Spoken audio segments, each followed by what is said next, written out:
سلام به همه دوستان و همراهان عزیزم. امیدوارم لحظه هاتون به بهترین شکل ممکن در حال گذر باشه و حال دلتون خوش باشه.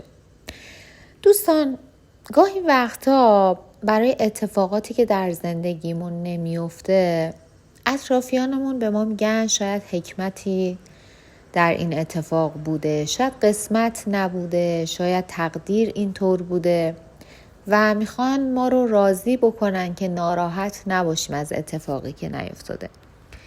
توی اینجور مواقع باید به خودمون خوشحال باشیم که خدا تمام چیزهایی رو که ازش خواستیم بهمون نداده.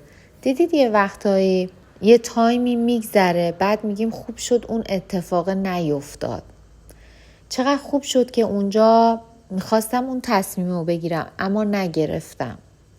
اینا همه مصلحت‌های خداوند هست که در اون زمان اون اتفاق برای ما نیفتاده و خیلی اوقات هم ناراحت شدیم از این قضیه، اما خب بعدها متوجه میشیم. خواستم اینجا به این نکته اشاره بکنم که خیلی وقتها درهای بسته زندگیمون رو به فال نیک بگیریم و به این چشم بهشون نگاه بکنیم که حتما برای ما خوبی در پیش داشته که در برای ما بسته شده. با هم آماده میشیم برای گرفتن فال امروز. هر نیتی که در ذهنتون دارید، نیت کاری، احساسی، مهاجرت، تحصیلی، هر نیتی که دارید انجام بدید. تا چند ثانیه دیگه میریم سراغ دیوان و من غزل و تفسیرش رو براتون میخونم.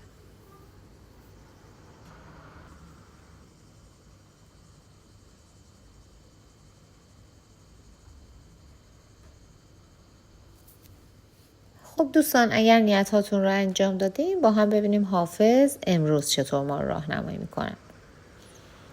من و انکار شراب این چه حکایت باشد، غالباً اینقدرم عقل و کفایت باشد. تا به غایت ره میخانه نمیدانستم، ورنه مستوری ما تا به چه غایت باشد.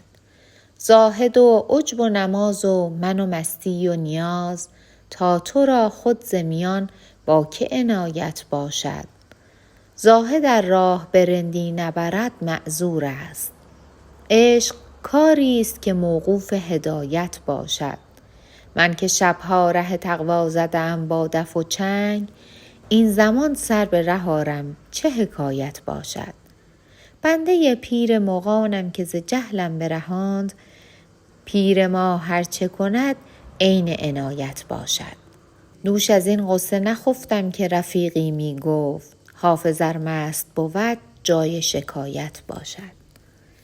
خب دوستان، حافظ در تفسیر این غزل میگه ظاهرا شما به شدت احساسی دارید، یک سردرگمی دارید که علی‌رغم اینکه به درجات بالایی از موفقیت رسیدید، به خیلی از اهدافی که در ذهنتون بوده رسیدید، اما این موفقیت ها همچنان شما رو راضی نمی کنه. از درون احساس رضایت واقعی ندارید و همچنان هدفی در سرتون هست که بهش فکر میکنید و برای رسیدن به اون هدف در حال تکاپو هستید. راهنمایی حافظ به شما اینه که با افرادی که در این زمینه تجربه بیشتری از شما دارن مشورت بکنید، آرامش خودتون رو حفظ بکنید. بهتره کمی روی افکارتون تمرکز داشته باشید. شاید خیلی وقتها که کاراتون پیش نمیره علتش اینه که تمرکز ندارید. شاید راه حل هدفتون خیلی هم ساده و پیش پا افتاده باشه، منتها از اونجایی که نمیتونید ذهنتون و افکارتون رو متمرکز بکنید، جمع بکنید افکارتون رو روی اون موضوع، نمیتونید راه حل درست رو هم پیدا بکنید. و گاهی وقتها باید به هوش و ذکاوتتون اعتماد کنید. خیلی وقتا شما به خودتون، به افکارتون، به راه حل هاتون اعتماد ندارید و این باعث میشه که کارتون به تعویق بیفته و خودتون رو دست کم بگیرید. و همونطور که گفتم از افراد با تجربه استفاده بکنید. همه افراد هر چند هم که خیلی عاقل باشن اما خیلی اوقات در کارهاشون از مشورت اطرافیانشون کمک میگیرن. دوستان، مجدد حافظ در مورد نیتی که دارید میگه درسته که این نیت شما رو به خودش مشغول کرده، اما اگر با علاقه، با سرعت عمل و تلاشتون آرامشتون رو حفظ بکنید و مشورت بگیرید، کار سختی برای شما نیست و میتونید بهش دست پیدا بکنید. فقط کافیه که به اعصابتون مسلط باشید، قدری آرامش داشته باشید و همونطور که گفتم افکارتون رو در مورد این نیت متمرکز بکنید. دوستان، حافظ میگه شما شخصی هستید که خیلی اوقات راحت گول ظاهر و حرفهای اطرافیانتون رو میخورید و این اصلا خوب نیست.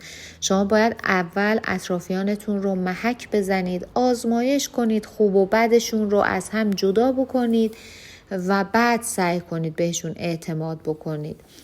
چون اینطوری همش دائم در حال ضربه خوردن از افرادی هستید که از این موقعیت شما، از این در واقع نقطه ضعف شما قصد سوء استفاده دارن. دوستانی که نیت احساسی داشتن، حافظ میگه کسی که در فکر شما هست و بهش علاقه‌مند هستید راه و رسم عشق و عاشقی رو نمیدونه و اگر به شما توجه نمیکنه، ابراز نمیکنه، علتش همین هست و دوست داره که شما قدم اول رو بردارید تا از احساس شما نسبت به خودش مطمئن بشه. پس اگر همچین شخصی رو دارید که بهش علاقه‌مند هستید و فکر میکنید ایشون هم احساس مثبتی نسبت به شما داره، تردید نکنید و پیش قدم بشید. حافظ میگه شما شخصی زرنگ، دوست داشتنی، جذاب و شیک پوش هستید، فامیل دوست و خوش سلیقه هستید، اما گاهی وقتها در صحبت کردنتون خیلی صراحت به خرج میدید، خیلی رک صحبت میکنید و نکته سنج و باریک بین هستید. خیلی از مسائلی که اهمیت چندانی ندارن رو خیلی ظریف میشید و بهش توجه میکنید. اینها عیبی نداره، ولی این که وسواس در این موارد به خرج بدید، برای هر چیزی که کم اهمیت هست سر و صدا راه بندازید، بخواید شلوغش بکنید، اینها اصلا جنبه خوبی نداره و در واقع نقطه ضعف شما محسوب میشه. بهتره روی این موارد کمی کار بکنید و مواردی که واقعا کم اهمیت هستن رو بزرگ جلوه ندید. دوستان، اگر برای بیمارتون نیت داشتید، باید بگم در حال حاضر وضع بیمارتون تغییر چندانی نمی‌کنه. بهتره بیشتر بهش رسیدگی بکنید، دورش رو خالی نکنید، حواستون بهش باشه تا انشالله بهبودی براشون حاصل بشه. اگر مسافری دارید، اگر عزیزی دارید که از شما دور هست و قصد سفر داره اما تردید داره برای سفرش که این سفر رو انجام بده یا نه، به زودی این ملاقات براتون حاصل میشه، این دیدار براتون اتفاق میفته و این عزیز رو خواهید دید. و در آخر هم دوستان، اگر برای خرید و فروش نیت داشتید، باید بگم خیلی فرق چندانی براتون نداره. اگر مورد ضروری و معامله مهمی در پیش ندارید، بهتره برای خرید و فروش دست نگه دارید، چون خیلی سود زیادی عایدتون نمیشه و در واقع فرقی برای شما نداره. و اگر هم برای ازدواج و طلاق نیت داشتید، باید بگم ازدواج عملی میشه و مقدمات طلاق هم در حال فراهم شدن هست. و دوستانی که نیت کاری داشتن، باید بگم که یک ملاقات کاری براتون پیش میاد و باعث تغییر و تحول شغل شما میشه.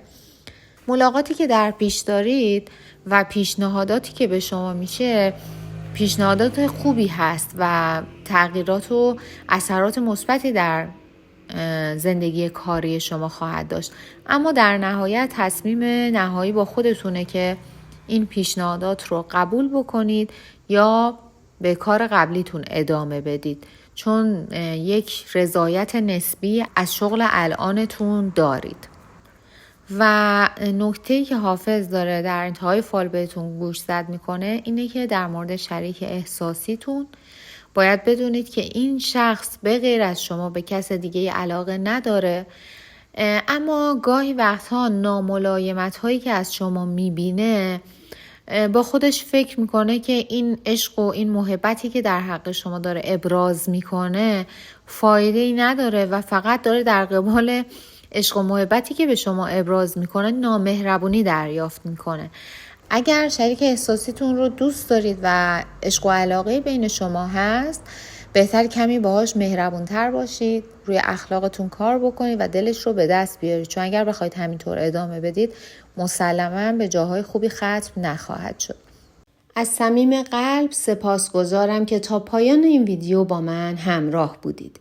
بودن شما، خوندن پیام هاتون و حضورتون در این مسیر برای من نه تنها دلگرم کننده است، بلکه یادآور اینه که هنوز هم میشه با واژه ها، با تأمل و با گفتگو نوری انداخت بر تاریکی های ذهن و دل. یادتون باشه هر بار که برای یادگیری، آرامش یا حتی یک لحظه مکث در میان روزمرگی هاتون وقت میذارید، در واقع دارید به خودتون احترام میذارید. این یعنی شما در مسیر رشد هستید و این بسیار ارزشمنده. اگر این ویدیو براتون مفید یا الهام بخش بود، حتما به ویدیوهای دیگه کانال هم یه نگاهی بندازید. شاید پاسخ سوالی که مدت‌ها در دلتون دارید در یکی از این ویدیوها پنهون شده باشه. با من همراه بمونید، چون این مسیر آگاهی و آرامشه و قرار هر بار عمیق‌تر این راه رو طی کنیم. تا دیدار بعدی، برکت، آگاهی و آرامش در وجودتون جاری باد.